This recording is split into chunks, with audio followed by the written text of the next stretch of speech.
je m'appelle Annie Ouin, je suis maître de conférence à l'École nationale supérieure agronomique de Toulouse, donc de l'Université de Toulouse. Et je suis membre de l'UMR, donc avec l'INRA, DINAFOR, Dynamique et Écologie des paysages agri-forestiers. Donc je vais traiter des éléments semi-naturels, qui est un des termes proposés par Hélène Gross tout à l'heure, comme un synonyme des infrastructures agroécologiques dans ces paysages agricoles, en lien avec les pollinisateurs. Donc, en introduction, je voudrais replacer quelle trame pour quelle biodiversité. Je ne suis pas tout à fait d'accord avec Hélène. Cette notion de trame, elle est aussi elle est née de questions sur la fragmentation des habitats, donc des années 70, puis l'idée de perméabilité et de connectivité. Donc de manière, on a tous vu ça dans les SRCE, contribuer ou être amené à utiliser. On a des réservoirs, entre les réservoirs, on a des corridors, et donc la biodiversité va pouvoir se déplacer entre ces réservoirs. Et donc la question que je me suis posée pour préparer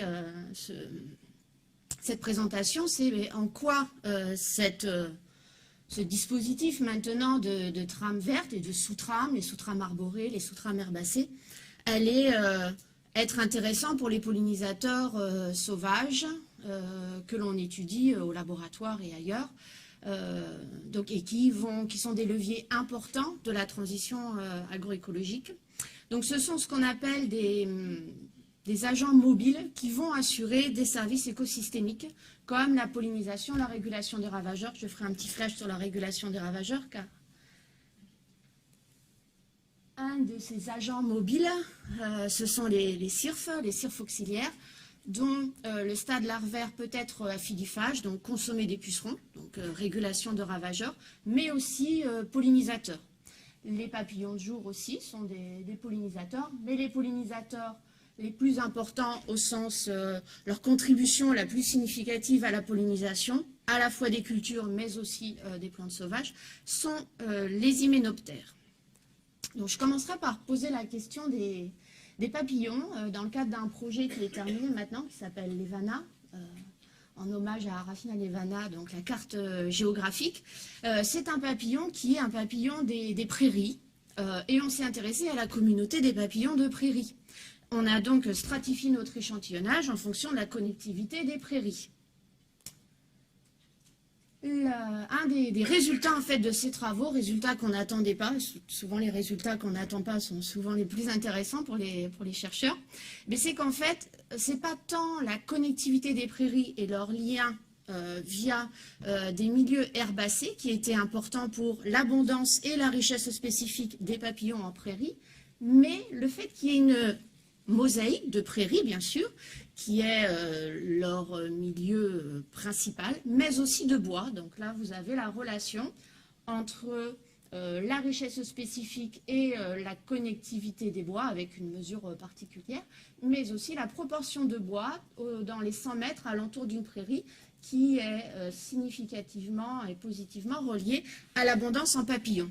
Alors, à quoi c'est dû?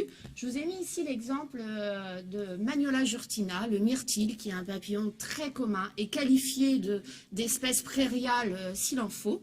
Et quand on a eu à chercher cette adorable bestiole pour, je dois l'avouer, lui arracher une patte pour pouvoir faire une étude génétique pour travailler sur la fragmentation, eh bien, au mois de juillet, quand il fait très chaud, Magnolia jurtina est caché dans les bois, parce que ça lui assure des conditions microclimatiques favorables. Aussi pour, là c'était dans le cadre c'était essentiellement des femelles au mois de juillet, c'est une espèce qui fait la protandrie, pour aussi se cacher des mâles. Donc finalement, cette espèce qui est l'espèce prairiale par définition est une espèce qui a besoin des bois. Je continue sur les cirfes auxiliaires, qui sont un objet d'étude et d'attention particulière en agroécologie. On s'est intéressé à l'abondance des Picirfus balteatus, donc le cirfe ceinturé que vous avez ici, en lisière forestière. Donc le cirfe ceinturé est une espèce qui est aphidiphage, elle va consommer des pucerons, vous la voyez partout quand vous vous baladez dans les paysages, elle n'est pas du tout liée au milieu boisé de par son écologie, selon nous et quand vous lisez la littérature. Et pour autant, on s'est aperçu que l'hiver, un des seuls endroits où on pouvait trouver des femelles, parce qu'il n'y a que les femelles qui survivent l'hiver, eh bien c'est, excusez-moi, ce sont dans les lisières orientées au sud. Et pourquoi elles sont là? Parce que les lisières, les bois vont offrir des conditions tamponnées. En lisière sud, vous allez avoir le maintien de quelques espèces de fleurs qui vont permettre à ces femelles de se maintenir durant l'hiver. Et une fois qu'elles se sont maintenues durant l'hiver, eh bien, on a montré pendant une étude sur 5 années, donc là vous avez une larve Epicerphus bacteatus en train de consommer un puceron, et bien que cette action de consommation de pucerons, donc de la régulation des ravageurs, était plus importante dans des parcelles de blé à proximité de bois en tout début de saison. Il en sera de même pour des parcelles de colza ou de tournesol qui ont besoin d'être pollinisées par, entre autres, les cirfes. J'en viens donc aux hyménoptères, donc aux abeilles sauvages. Enfin, moi, je ne traiterai là que des abeilles sauvages. Une étude dans le cadre d'un projet BILIS qui est terminé de la thèse de Samantha Bailey, donc avec à la fin, je serai au point sur les trois. On avait un site d'études donc près d'Orléans, un site d'études près de Toulouse. Et donc, on a posé des pièges à une distance plus ou moins importante de... Ici, vous avez la lisière forestière, donc cette lisière-là. Et donc, on a regardé l'abondance en abeilles pollinisatrices du colza. Eh bien, ces abeilles utilisent une ressource florale qui est celle du colza, et on a clairement montré, donc il y a des analyses statistiques c'est que plus, donc là vous avez la distance à la lisière, eh bien, que ça soit pour les andrènes ou les nomades, qui sont les genres qui vont le plus contribuer à la pollinisation du colza, une abondance plus importante à proximité de la lisière forestière qu'en centre de parcelle. Et dans les explications en fait pour comprendre ce résultat-là, c'est que ces lisières forestières offrent un certain nombre de micro-habitats qui vont être favorables à ces abeilles. Donc, par exemple, les terriers de micro-mammifères vont être utilisés par les espèces cavicoles, des espèces végétales variées, donc les espèces colicoles, c'est pas tant, enfin là, elles vont utiliser par exemple le sureau pour pouvoir y faire leur nid, du bois mort pour des espèces cavicoles, ça va aussi servir d'abri, et la litière et du sol non labouré pour toutes les espèces qui vont loger au sol ou dans le sol.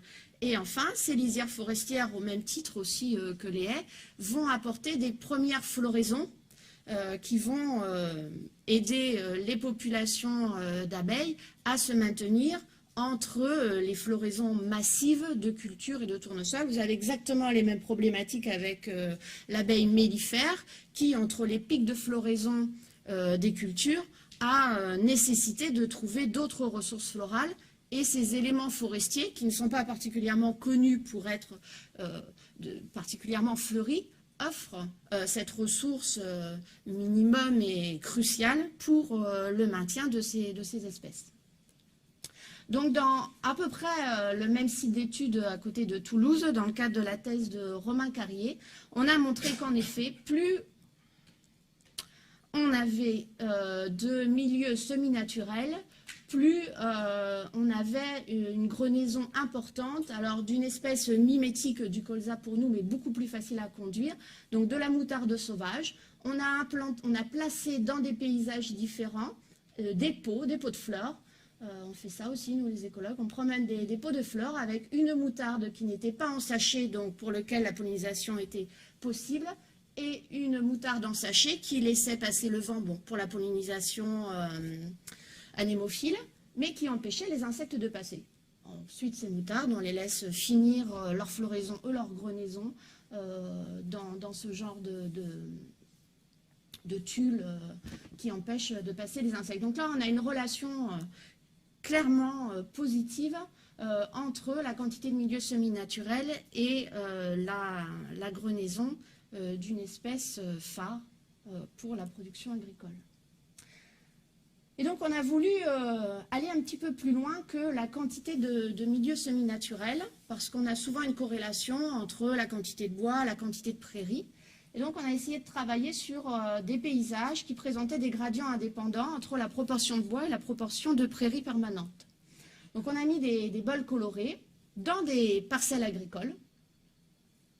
Et on a essayé de répondre à la question suivante. Est-ce que les abeilles, les traits écologiques, elles sont plus grosses, plus petites, elles sont plutôt précoces, elles vivent plutôt au sol ou elles vivent plutôt dans les buissons?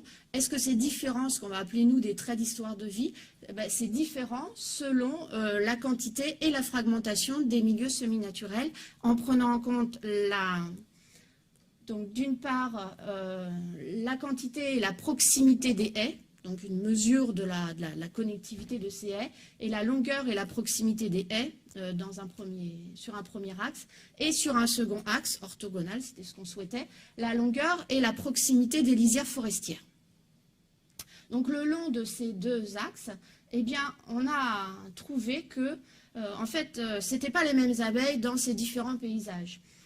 Dans un paysage où vous allez avoir en fait beaucoup de prairies et de haies connectées, vous allez avoir plutôt des abeilles assez petites, solitaires et nichant dans le sol. Dans des endroits où vous allez avoir beaucoup de lisières forestières, vous allez avoir des abeilles sociales avec un butinage plus tardif. Et enfin, dans les zones où vous avez finalement très peu de lisières forestières, très peu de haies, très peu de prairies, vous avez les abeilles oligolectiques. Je le signale parce que d'un point de vue naturaliste, souvent on associe l'oligolectisme à plutôt des espèces spécialistes et donc liées au milieu semi-naturel. Pardon? Oligolectique, ça veut dire qu'elles vont manger une ou deux espèces de flore ou être spécialisées sur un genre en particulier. Et en fait, ce qui se passe, c'est qu'on a ici des espèces qui sont spécialisées essentiellement sur crucifères. C'est les andrènes que vous avez vues tout à l'heure. En fait, ce sont des espèces qui sont très bien adaptées et spécialisées au fait qu'il y ait beaucoup de colza à un moment. Elles sont d'ailleurs plus souvent précoces, donc adaptées au fait qu'il va y avoir du colza, puis après, il n'y a plus rien. Enfin, pour conclure, enfin, pas tout à fait. Je voulais vous présenter une étude sur la restauration de haies en Californie, donc dans des paysages agricoles, d'agriculture assez intensive. On entend parler des amandiers, mais il y a aussi des grandes cultures dans ces paysages-là, où il s'est posé la question donc, de la restauration de haies pour faire revenir des insectes pollinisateurs sauvages. Donc là, vous avez avant la restauration et ensuite après, donc ils ont rajouté une haie. Et ce que je trouve intéressant dans ces résultats, c'est qu'en utilisant aussi des approches par trait d'histoire de vie, ils montrent qu'on a une augmentation, donc là c'est les années après la restauration, vous avez une augmentation des espèces spécialistes, une diminution des espèces généralistes.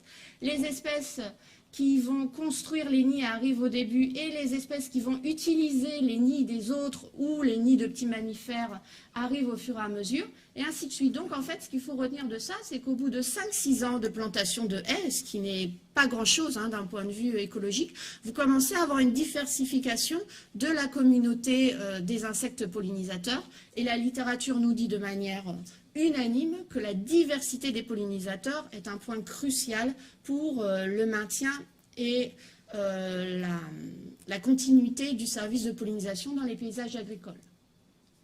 Donc je reviens à ma question initiale. Quelle trame pour les pollinisateurs sauvages?